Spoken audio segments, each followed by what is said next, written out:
अङ्ग्रेजीको भोकाबुलरी नजानिकन अङ्ग्रेजी बोल्न सक्नु त इम्पोसिबल नै छ। त्यसैले आज मैले तपाईहरूलाई यस भिडियोमा यस्ता भोकाबुलरी वर्ड्सहरू तयार गरेर ल्याएको छु जसको स्टार्टिङ लेटर एबाट सुरु हुन्छ।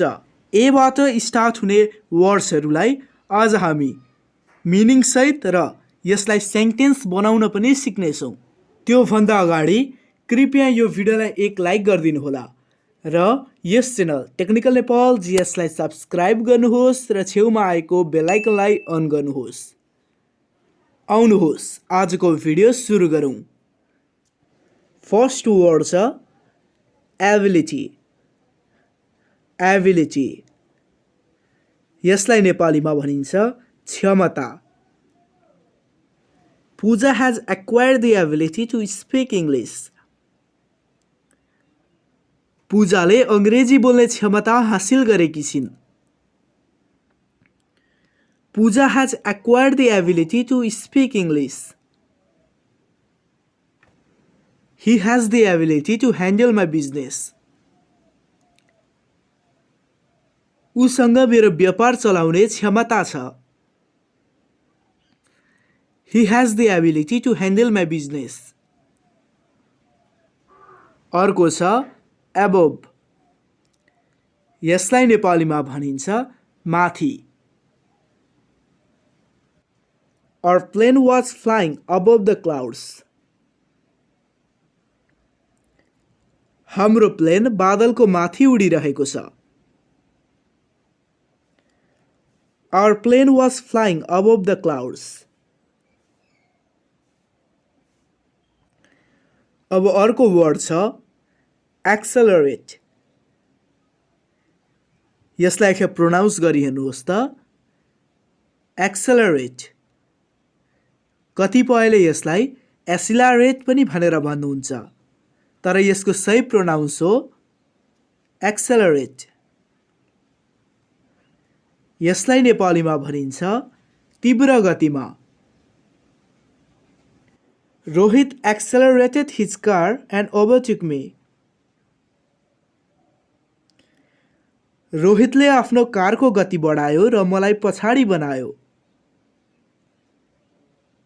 Rohit accelerated his car and overtook me. अब अर्को वर्ड छ accurate. यसलाई नेपालीमा भनिन्छ सही अथवा सटिक। Accurate measurement is very important in science. सही मापन विज्ञानमा धेरै महत्त्वपूर्ण छ। Accurate measurement is very important in science. अब अर्को वर्ड छ actually. यसलाई नेपालीमा भनिन्छ वास्तवमा।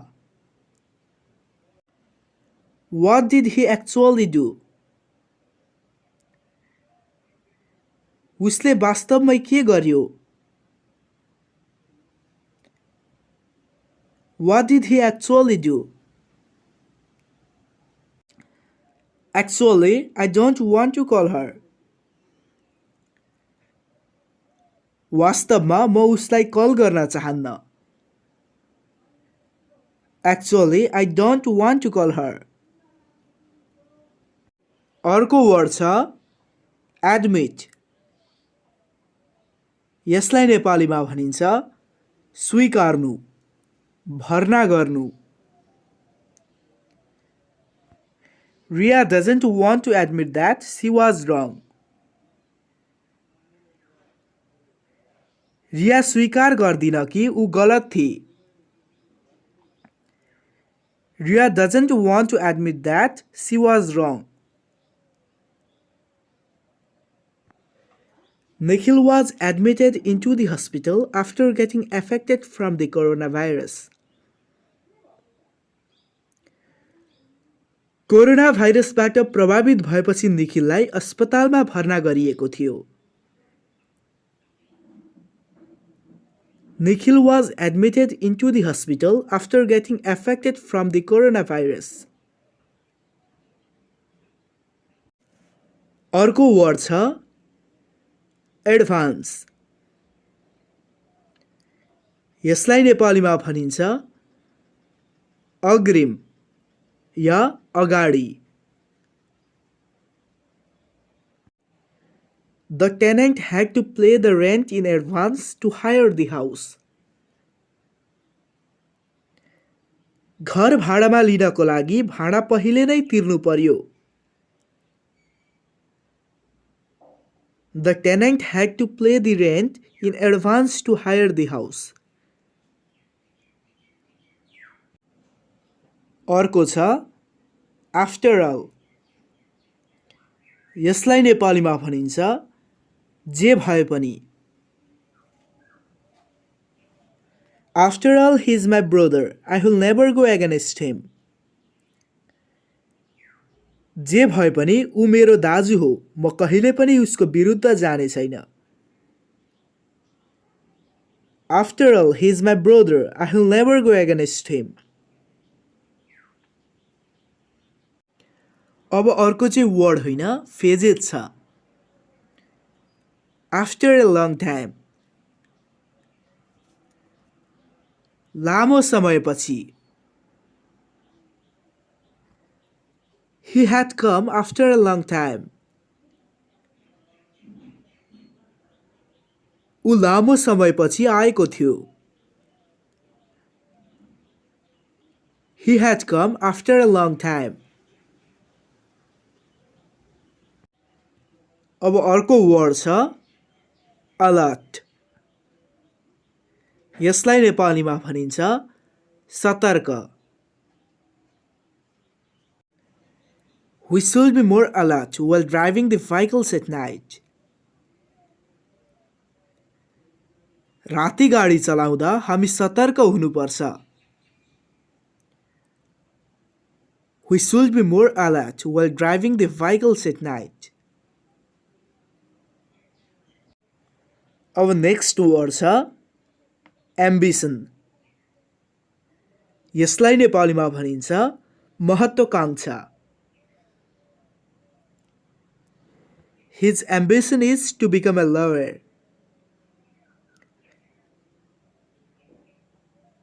उसको महत्त्वाकांक्षा एक वकिल हुनु हो।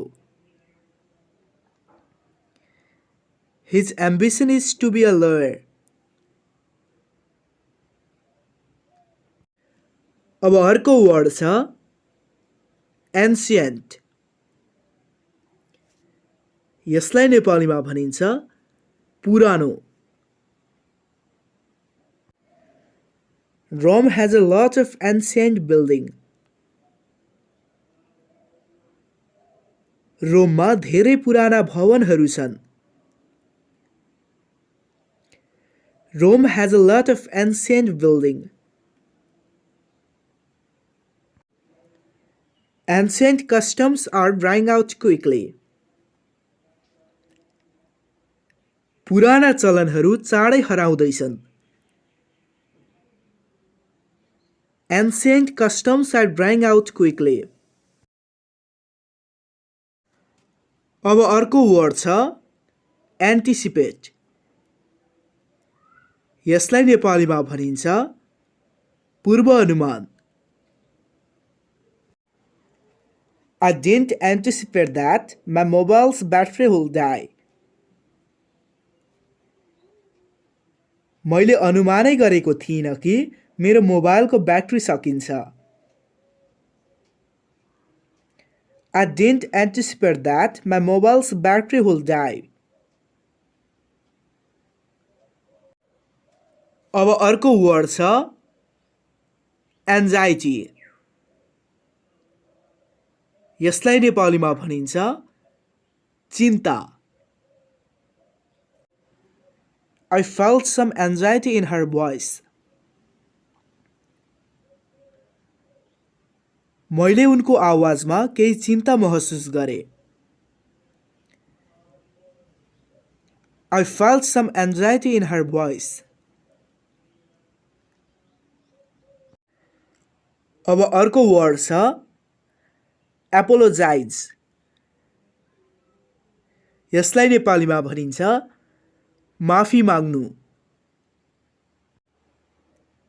I apologize for the delay in arrival. आगमनमा ढिलाइ भएकोमा माफी चाहन्छु। I apologize for the delay in arrival. I apologize that I could not control the situation. म माफी चाहन्छु कि मैले स्थिति नियन्त्रण गर्न सकिनँ।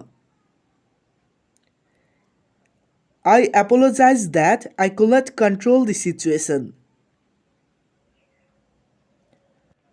अब अर्को वर्ड छ अप्लाई। यसलाई खेप प्रोनाउन्स गरिहेर्नुहोस् त। अप्लाई। यसलाई कतिपयले प्रोनाउन्स गर्दा एप्लाई भनेर भन्नुहुन्छ, तर यसको सही प्रोनाउन्स हो अप्लाई। यसको नेपालीमा दुईटा मिनिङ छ। एउटा हो निवेदन गर्नु र अर्को हो लागू गर्नु। Saroj is going to apply for the scholarship at Pokhara university. Saroj Pokhara विश्वविद्यालयमा छात्रवृत्तिका लागि आवेदन दिन जाँदैछन्। Saroj is going to apply for the scholarship at Pokhara University. Traffic rules should be applied even more strictly. यातायात नियमहरू अझ कडाका साथ लागू गर्नुपर्छ। Traffic rules should be applied even more strictly. अब अर्को वर्ड छ appropriate. यसलाई नेपालीमा भनिन्छ उपयुक्त। These clothes are not appropriate for the winter season. यी लुगाहरू जाडो मौसममा उपयुक्त छैनन्। These clothes are not appropriate for the winter season.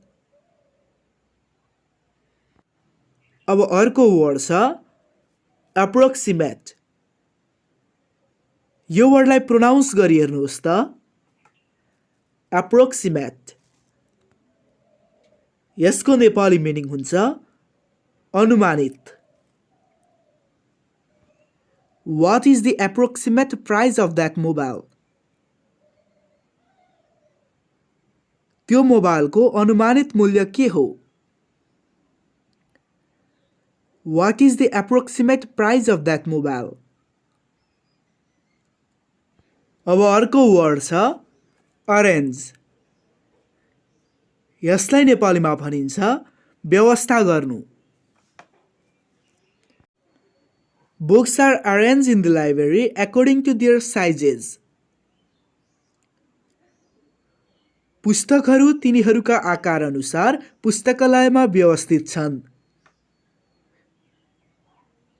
Books are arranged in the library according to their sizes. अब अर्को वर्ड छ अवेर। यसलाई नेपालीमा भनिन्छ सचेत। Drivers should be aware of the traffic rules. ड्राइभरहरू ट्राफिक नियमहरूबारे सचेत हुनुपर्छ। Drivers should be aware of the traffic rules. People have now become aware of the danger of corona. मानिसहरू अब कोरोना भाइरसका खतराहरूबारे सचेत भइसकेका छन्। People have now aware of the danger of corona. People have now become aware of the danger of corona. आज हामीले यस भिडियोमा एबाट start हुने वर्डहरू धेरै सिक्यौं। यदि तपाईलाई यो भिडियो राम्रो लाग्यो भने कृपया यो भिडियोलाई लाइक गर्नुहोस् र यस च्यानल टेक्निकल नेपाल जीएस लाई सब्स्क्राइब गर्नुहोस् र छेउमा आएको बेल आइकनलाई अन गर्नुहोस्।